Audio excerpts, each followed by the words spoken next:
Keterangannya ini adalah saksi dari termohon, dalam hal ini Komisi Pemilihan Umum.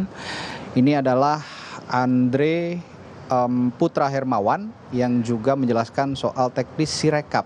Bolak-balik lagi masih bahas Sirekap nih Bung Ferry. Tadi kita sudah menghitung lebih dari 3 jam. Ini sudah mau 4 jam masih bahas Sirekap juga.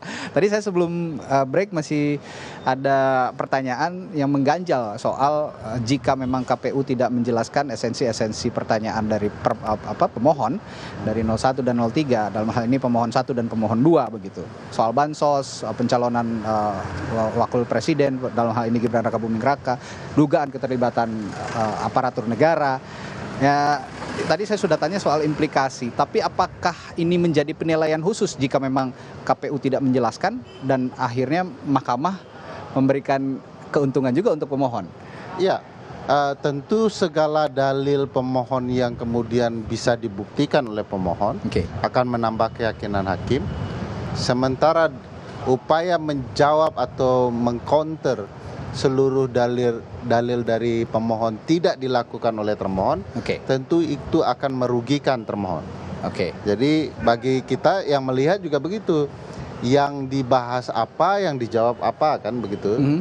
Kalau berbeda antara apa yang didalilkan dengan jawaban termohon, tentu akan merugikan termohon itu sendiri.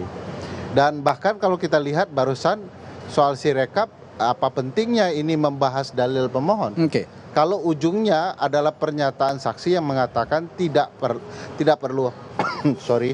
tidak perlu khawatir dengan Sirekap karena memang ini teknologi yang jangka waktunya pendek dan juga tidak akan mampu membuat perimbangan hasil karena berbeda sumber daya di masing-masing daerah untuk mengelolanya. Pertanyaan besar, ngapain ini kita tetap bahas? Dipakai? Kenapa dibahas ini?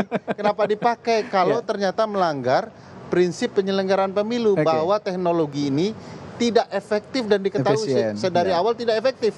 Ya harusnya ini sudah di drop begitu ya, termasuk di sidang MK kalau ada pernyataan-pernyataan seperti itu. Tapi begini Bung Ferry, tempo hari kan beberapa advokat dari tim 02 ya dari Prabowo Gibran bilang ini sebenarnya gugatannya salah kamar katanya, bukan ke Mahkamah Konstitusi tapi ada yang harusnya ke Bawaslu dan DKPP dan sebagainya.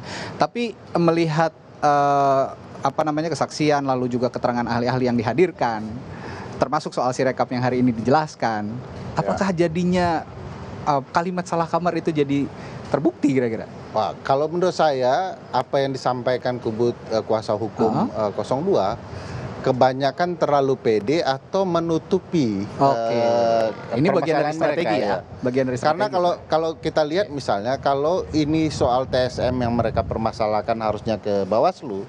Satu, secara undang-undang tidak ada satupun ketentuan undang-undang yang melarang Mahkamah Konstitusi membahas yang sudah dibahas oleh Bawaslu atau belum dibahas. Kedua, yang nyiptain konsep kecurangan pemilu dibongkar dengan TSM siapa emangnya?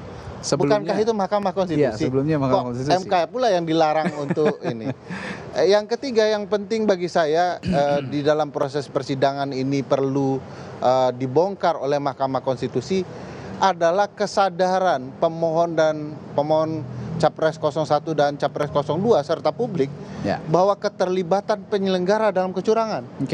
Jadi jangan kemudian pihak-pihak disuruh datang ke penyelenggara yang diduga curang, padahal orang berharap mahkamah membongkar praktik curang yang dilakukan oleh penyelenggara. Jadi bagi saya kuasa hukum sedang bermain di ruang publik psikowar ya, perang psikologi yang menurut saya bisa saja akan merugikan mereka.